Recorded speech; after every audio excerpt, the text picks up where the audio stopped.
آج ہم لوگوں کو قبروں کے ساتھ، دھاگوں کے ساتھ، چھلوں کے ساتھ، بابوں کے ساتھ اور تعویذوں کے ساتھ جوڑ رہے ہیں، حالانکہ پیغمبر علیہ الصلوۃ والسلام کی کوئی ایک حدیث کہ نبی علیہ الصلوۃ والسلام نے کسی کو دھاگا پڑھ کے دیا ہو کہ یہ باندھ لو، بلکہ اس کے برعکس حدیث ہے. ایک شخص اللہ کے پیغمبر نے دیکھا کہ اس نے دھاگا باندھا ہوا. رسول اللہ صلی اللہ علیہ وسلم نے سوال کیا کہ یہ دھاگا کیوں باندھا؟ مسند امام احمد کی روایت ہے. اس نے کہا اللہ کے رسول مجھے بخار ہے تو میں نے اس لیے باندھا ہے کہ میرا بخار کم ہو جائے.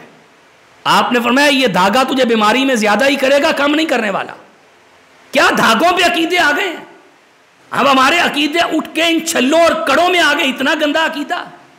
مشرکین مکہ کا بھی ایسا عقیدہ نہیں تھا جیسے عقیدے ہم نے اپنا لیے ہیں اہل بیت کے نام پہ، کہ امام زامن کی پوجا ہو رہی ہے، کہیں گھوڑے کی نالوں کی پوجا ہو رہی ہے، کہیں گھوڑوں کی پوجا ہو رہی ہے، اور کہیں جناب پیروں فقیروں کی پوجا ہو رہی ہے.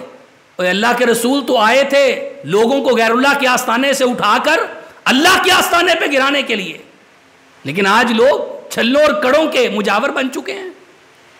آؤ میرے محترم بھائیوں، پیغمبر علیہ الصلوۃ والسلام کبھی طائف میں مارے کھاتے رہے، کبھی آپ کے گلے میں کپڑے ڈال کے بل دیے گئے، کبھی آپ کی کمر پہ گندی اوجریاں پھینکی گئیں، کبھی آپ کے یاروں کو 2 لخ آپ کے وفاداروں کو گرم ریتوں پہ لٹایا گیا، چھاتی پہ گرم پتھر رکھے گئے، گلے کے اندر کپڑے ڈال کے مکہ کی گلیوں میں گھسیٹا جاتا رہا. کس لیے؟ قصور کیا تھا؟ جرم کیا تھا؟ یہ عقیدہ توحید تھا.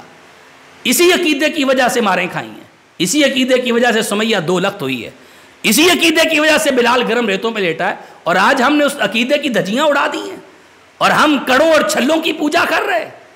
تو نبی علیہ السلام